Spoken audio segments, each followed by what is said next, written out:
ఇది రాష్ట్ర ప్రభుత్వం అసెంబ్లీలో తర్వాత మండలిలో చెప్పినటువంటి లెక్క ఏదైతే ఉందో ఇది దొంగ లెక్క.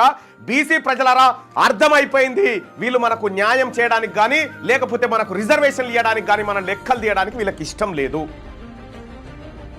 ఇవన్నీ దొంగ లెక్కలు. ఈ లెక్కలకు సంబంధించి నేను నిరసన వ్యక్తం చేస్తా ఉన్నా.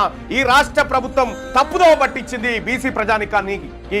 160% మంది ఉన్నటువంటి బీసీలను కేవలం 46% మంది మాత్రమే హిందూ బీసీలు అని చూపించి బీసీల లెక్కను తొక్కిపెట్టి 8% ఉన్నటువంటి వాళ్ళని 15%గా ఉన్నట్టుగా ఓసీల లెక్క చూపించినందుకు నిరసనగా ఈ రాష్ట్ర ప్రభుత్వం చేపట్టినటువంటి దుర్మార్గమైనటువంటి దొంగ సర్వేకు నిరసనగా ఈ పేపర్లను తగలబెడతా ఉన్నా. ఇవి బీసీ ప్రజలను మోసం చేసినటువంటి నివేదిక ఏదైతే ఉందో ఈ చట్టసభలో ప్రవేశపెట్టినటువంటి ఈ నివేదిక, దీన్ని తగలబెడతా ఉన్నాం ఇవాళ. ఇది దొంగ లెక్క. ఈ లెక్కల ద్వారా బీసీల అస్తిత్వం పోతా ఉంది. అందుకోసమే ప్రజలారా ఈ లెక్కని ఎట్టి పరిస్థితిలో మేము అంగీకరించం. ఇది దొంగ